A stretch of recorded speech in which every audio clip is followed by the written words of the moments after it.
Assalamualaikum warahmatullahi wabarakatuh. Perkenalkan, nama saya Kelvin Harinata, berasal dari Kabupaten Purwokerto dari kelas 25A dengan NIM 2514040016. Alhamdulillahirrabbilalamin, alhamdulillahirrabbilalamin. Wassalatu wassalamu ala asrafil anbiya wal mursalin wa ala alihi washabihi ajmain. Qadallahu ta'ala fi Qur'anil Karim. Auzubillahi minasyaitonir rajim. Bismillahirrahmanirrahim. Baiklah, pertama dan terutama kalinya, mari kita panjatkan puji dan syukur kita atas kehadirat Allah Subhanahu wa taala.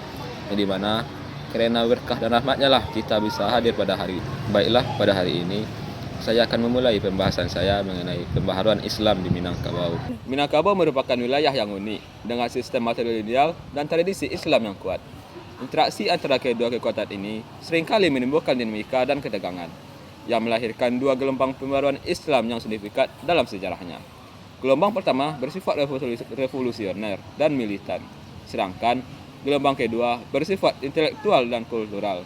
Lalu, marilah dari pertamanya, yaitu gelombang pertama, Revolusi Padri, yang terjadi pada tahun 1803 sampai 1837.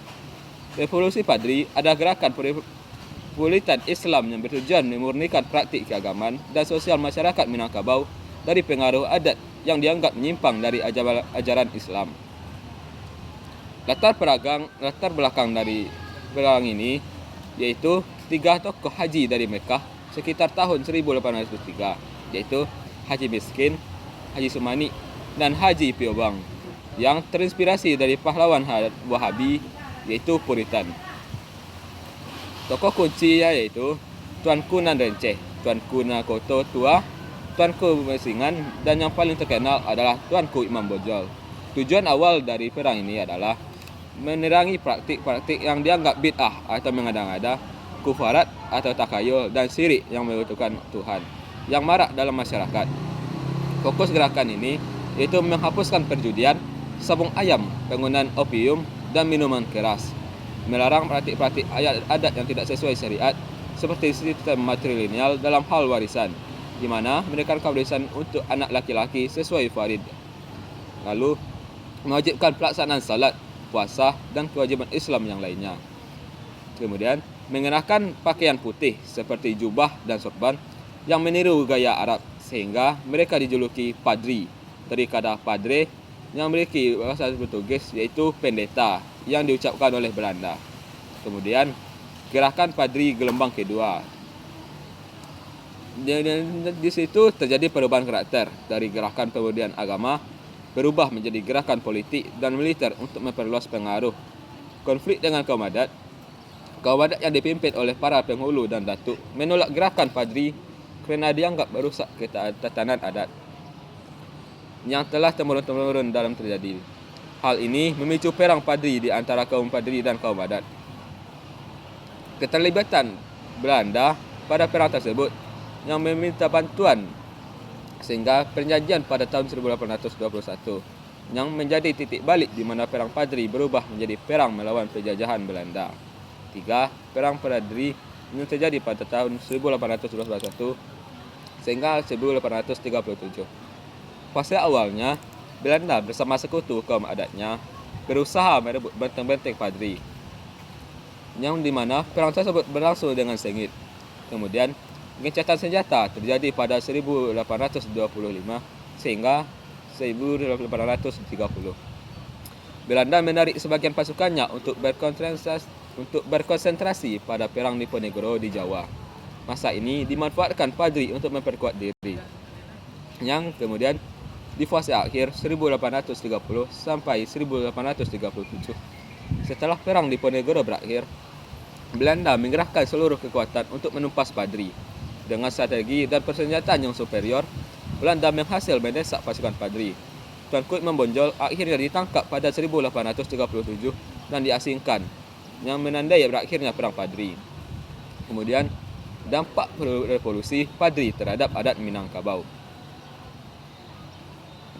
Sinkretisme yang baru, perang ini melahirkan kompromi antara Islam dan adat yang kemudian dirumuskan dalam falsafah adat Basandi Syarak Basandi Kitabullah, yang artinya adat Minangkabau bersedikan kepada syariat Islam dan syariat Islam bersandikan kepada Al-Quran. Falsafah ini menjadi panutan kehidupan masyarakat Minangkabau hingga kini. Kemudian penguatan posisi Islam. Islam tidak lagi dipandang sebagai lawan adat, tetapi menjadi dasar dan ruhnya. Syariat Islam menjadi tolak ukur bagi validitas suatu politik adat. Lalu, perubahan sosial. Meski sistem patriarkal tetap bertahan, unsur-unsur Islam seperti hukum waris mulai mempengaruhi pemikiran masyarakat. Kemudian yang terakhir, trauma dan solidaritas. Perang meninggalkan luka dalam tetapi juga memperkuat identitas keislaman dan semangat pahlawan terhadap penjajah. B. Gelombang kedua, yaitu konflik antara kaum tua dan kaum muda yang terjadi pada awal abad ke-20. Gelombang kedua muncul seiring dengan kebangkitan nasionalisme dan pembaruan pemikiran Islam di dunia. Di Minangkabau, konflik ini terjadi antara kaum tua, yaitu kaum tradisional, dan kaum muda, yaitu kaum baru atau kaum modernis. Tema perdebatan dari kaum tua dan kaum muda yaitu yang pertama, agama, yang bercabangkan di tarekat. Yang kedua yaitu persoalan ijtihad dan keharusan bermazhab. Lalu adat. Kaum tua lebih menerima adat selama tidak bertentangan secara frontal dengan Islam dalam kerangka adat bersandi syarak bersandi kitabullah yang telah mapan. Sedangkan kaum muda lebih kritis dalam menyikapi adat. Mereka menolak praktik-praktik adat yang dianggap tidak rasional dan tidak sesuai dengan semangat Islam yang murni, meskipun secara formal tidak melanggar syariat. Yang ketiga, pendidikan. Kaum tua berpegang pada sistem pendidikan tradisional di surau, yang fokus pada menghafal kitab-kitab kuning dan ilmu fikih mazhab Syafi'i. Sedangkan kaum muda memperkenalkan sistem sekolah modern. Mereka mendirikan sekolah-sekolah seperti Diniyah School dan Sumatera Tawalib. Yang sekolah ini memasukkan kurikulum umum seperti matematika, sejarah, geografi, dan lain-lainnya, di samping pembelajaran agama, menggunakan bangku dan juga papan tulis, serta menerapkan metode pembelajaran yang lebih sistematis. Ini adalah revolusi dalam dunia pendidikan Islam di Minangkabau. Kemudian, dampak-dampak dari pembaruan gelombang kedua yaitu 1. Kebangkitan pendidikan modern. Lahirlah generasi terdidik yang melek baik ilmu agama maupun ilmu umum. Sekolah-sekolah umum menjadi pusat intelektual dan pencetak tokoh-tokoh pergerakan nasional seperti Muhammad Hatta, Sultan Syahrir, dan Tan Malaka. Kemudian, pergeseran wacana keagamaan. Wacana keislaman menjadi lebih dinamis, kritis, dan terbuka terhadap pemikiran baru. Paham pembarunya dari Mesir yaitu Muhammad Abduh. Yang ketiga, polaris masyarakat. Masyarakat terbelah antara pendukung kaum tua dan kaum muda, yang kadang memicu ketegangan sosial bahkan hingga boikot ekonomi. Yang keempat, pendorong nasionalisme. Semangat pembaruan kemandirian yang berpikir berpendidikan modern yang digunakan kaum muda menjadi fondasi bagi tumbuhnya semangat nasionalisme dan anti penjajahan di Sumatera Barat dan Indonesia pada umumnya. Yang kelima, warisan dari kelembagaan.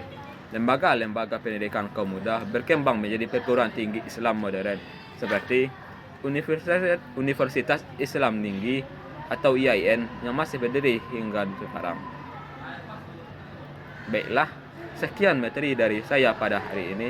Assalamualaikum warahmatullahi wabarakatuh.